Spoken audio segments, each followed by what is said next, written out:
Good morning students. जैसा मैंने आपको पिछले लेक्चर में बताया था, आज से हम इम्यूनोग्लोबुलिन के बारे में पढ़ेंगे। इम्यूनोग्लोबुलिन के टाइप्स, उनकी प्रॉपर्टीज, उनके फंक्शंस के बारे में जानकारी लेंगे। मैं doctor Prakash Chandra Sharma, department of zoology, SPC government college Ajmer. चलिए आगे बढ़ते हैं। तो सबसे पहले यहाँ दो शब्द आते हैं, इम्यूनोग्लोबुलिन और एंटीबॉडी। ये शब्द हम प्रायः सिनोनिम के रूप में यूज करते हैं, लेकिन इनमें कुछ अंतर भी है, उसको भी आपको ध्यान रखना है। तो सामान्य तौर पे हम देखें तो एंटीबॉडी या इम्यूनोग्लोबुलिन, एंटीबॉडी को हम ए और स्मॉल बी से प्रदर्शित करते हैं और इम्यूनोग्लोबुलिन को हम कैपिटल आई और स्मॉल जी से प्रदर्शित करते हैं। ये वाई आकार के प्रोटीन कंपोनेंट होते हैं इम्यून सिस्टम के, जो ब्लड में सर्कुलेट होते हैं और रिकॉग्नाइज करते हैं फॉरेन सब्सटेंसेस को।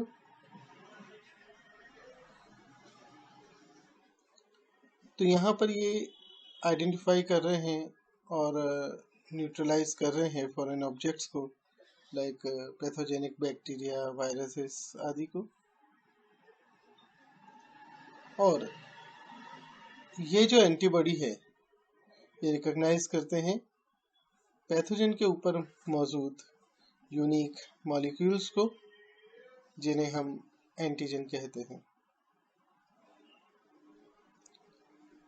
वाई आकार के एंटीबॉडी के प्रत्येक टिप पर पैराटॉप्स होते हैं, जो कि एंटीजन के ऊपर मौजूद एपिटॉप के लिए स्पेसिफिक होते हैं। लॉक एंड की मैनर में ये दोनों एक दूसरे से बाइंड होते हैं प्रिसीजन के साथ में। तो ये बाइंडिंग के कारण एंटीबॉडीज माइक्रोब को, इन्फेक्टेड सेल्स को अटैक करती हैं, ताकि इम्यून सिस्टम के अदर पार्ट्स उस पर अटैक कर सकें, या डायरेक्टली न्यूट्रलाइज भी करती हैं। एक चीज़ याद रखिए कि पहले एक्सपोजर होने के बाद में, फर्स्ट टाइम एक्सपोजर होने के बाद में, जैसा कि आप जानते हैं इम्यूनोलॉजिकल मेमोरी बनती है, तो एंटीबॉडीज के माध्यम से फ्यूचर एक्सपोजर्स के प्रति भी उस पर्टिकुलर एंटीजन के अगेंस्ट प्रोटेक्शन मिलता है। एक चीज़ याद रखिए, इम्यूनोग्लोबुलिन जब सिक्रीट होती है प्लाज्मा सेल से, तब हम उन्हें एंटीबॉडीज कहते हैं। जो एंटीजन के अगेंस्ट स्पेसिफिक इम्यून रिस्पॉन्स आ रहा है इम्यूनोग्लोबुलिन के रूप में, उन इम्यूनोग्लोबुलिन को हम एंटीबॉडी केवल तभी कहते हैं जब वो सिक्रीट होती हैं, सिक्रीटेड रूप में होती हैं। ये बेसिकली ग्लाइकोप्रोटीन्स होते हैं। आगे बढ़ते हैं।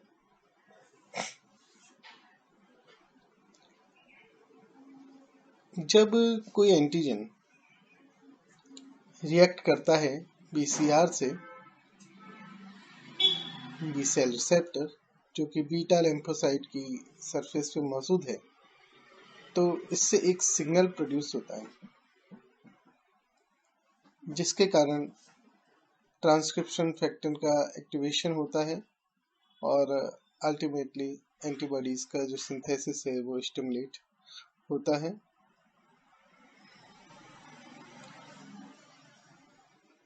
जो एंटीबॉडीज हैं इम्यूनोग्लोबुलिन्स, वो हाईली स्पेसिफिक होती हैं इम्यूनोजेन के प्रति, जो कि उस बीटा सेल को, बी सेल को स्टिमुलेट कर रहा है। एक चीज याद रखिए, बी सेल का एक क्लोन एक प्रकार के एंटीग्लोबुलिन को बनाता है।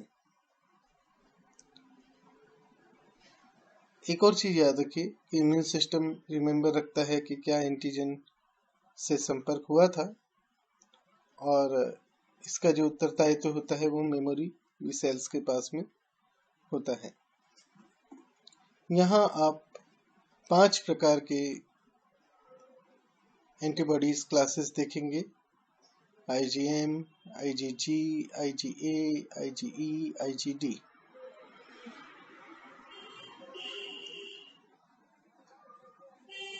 Antibodies B cells and T cells के साथ साथ सबसे इम्पोर्टेंट बैटरी है एडेप्टिव इम्यून सिस्टम की।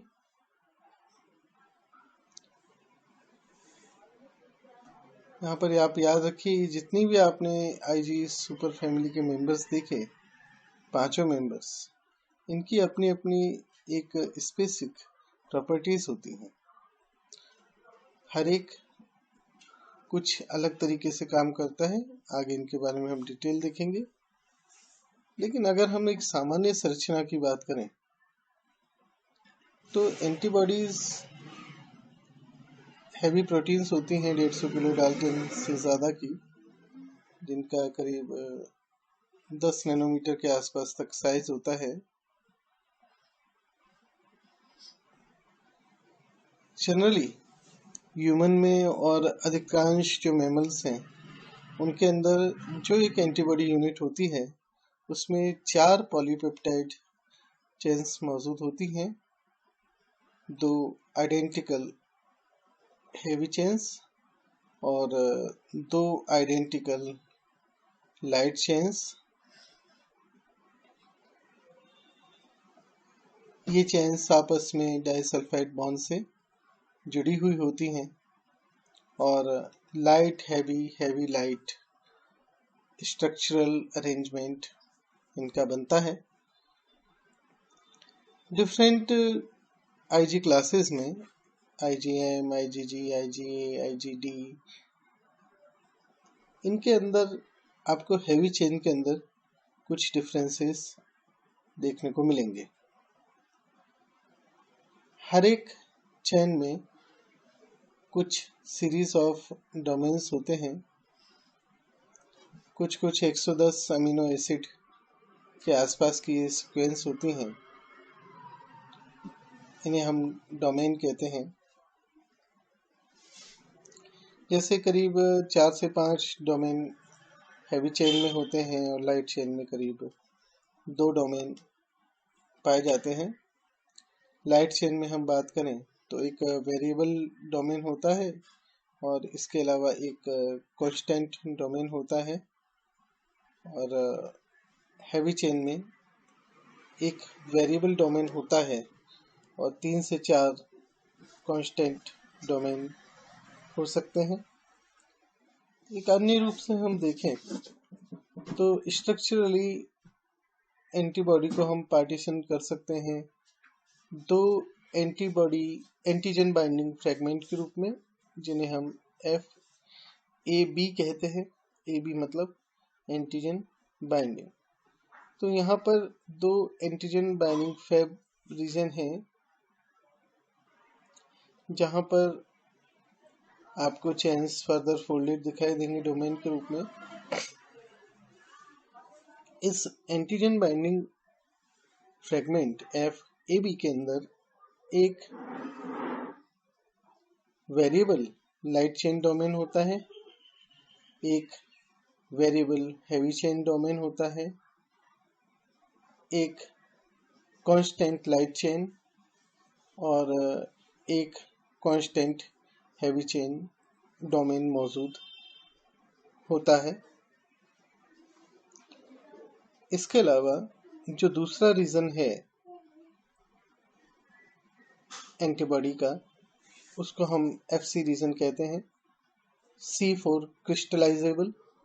तो ये क्रिस्टलाइजेबल फ्रेगमेंट है जो कि Y शेप एंटीबॉडी का ट्रंक बनाता है।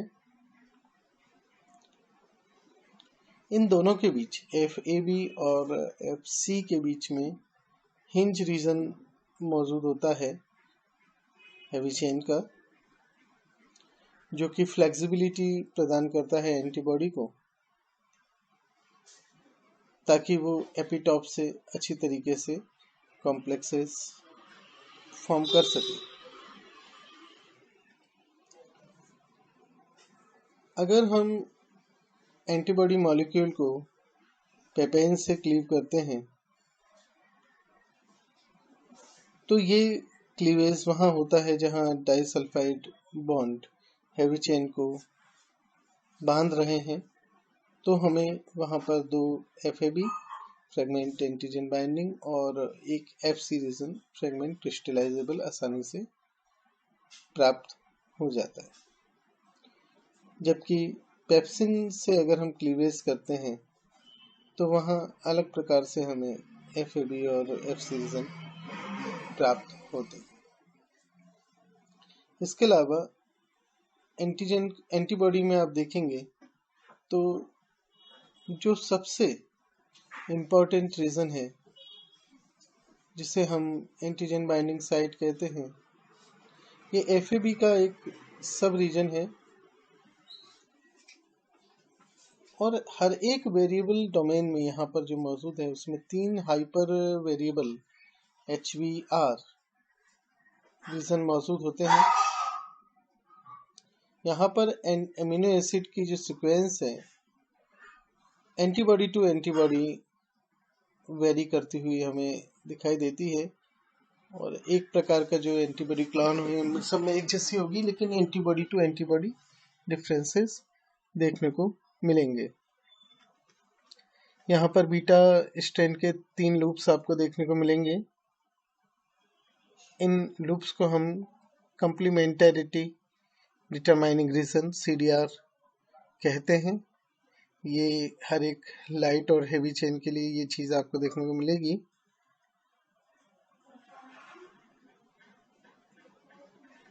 तो यहाँ पर इनके कारण से हर एक जो एंटीबॉडी बाइंडिंग साइट है मोनोमर में, यानी कि टोटल 2 साइट है, वहाँ पर आपको ये रीजन देखने को मिलेगा। तो ये 3 जो CDR हैं जो कि प्रत्येक हेवी और लाइट चेन पे मौजूद है, ये मिलकर के फॉर्म करते हैं एंटीबॉडी एंटीजन बाइंडिंग साइट। यहाँ पर दोनों जो टिप्स हैं उस पर मौजूद ये रीजन आइडेंटिकल होते हैं। इस कारण से एंटीबॉडी जो मॉलिक्यूल है स्ट्रांगली बाइंड हो सकता है मल्टीवेलेंट एंटीजन से। एक चीज और याद रखिए आप, जो FC रीजन है उसका मुख्य रोल होता है इम्यून सेल एक्टिविटी को मॉड्यूलेट करने का। ये वही रीजन है जहां पर इफेक्टर मॉलिक्यूल बाइंड होते हैं, और इफेक्टर सेल भी like macrophages, natural killer cell भी FCR यानी कि FC रिसेप्टर्स के थ्रू बाइंड होती है, जुड़ती है।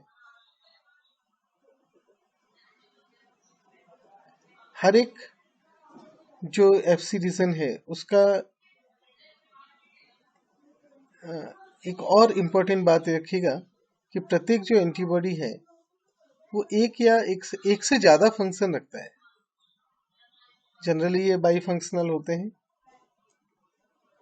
कंप्लीमेंट सिस्टम को भी एक्टिवेट करेंगे और न्यूट्रलाइजेशन भी करेंगे, या जैसे आपको बताया जो अन्य सेल्स हैं इफेक्टर सेल्स उनको इनवाइट करेंगे, अटैच होंगे। ये एक एंटीबॉडी का स्ट्रक्चर है। जो हमने बातें कही वो आप यहाँ सारी चीज़ें देख सकते हैं। ये FC रीजन है, क्रिस्टलाइजेबल रीजन, इसे इफेक्टर रीजन भी कहा जा सकता है। ये हिंज रीजन है जिसमें ये डाइसल्फाइड बैंड से जुड़ा हुआ है। ये FAB रीजन है, जब हम पेपेज क्लीवेन करते हैं तो यहाँ से क्लीव होता है, जिसके कारण FAB और इस जगह से पेपेन से क्लीव होगा, ये मार्क रहेगा, तो FC और FAB दोनों रीजन अलग हो जाएंगे।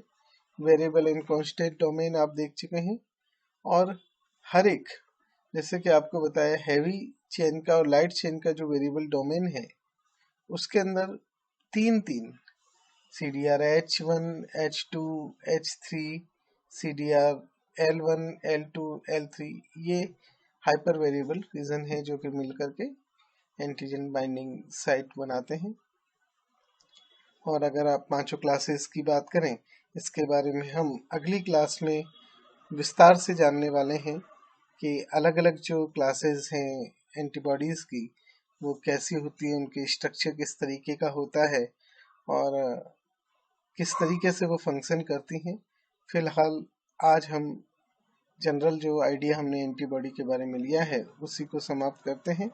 नेक्स्ट टर्न पर हम बात करेंगे इन पांचों क्लासेस के बारे में। धन्यवाद।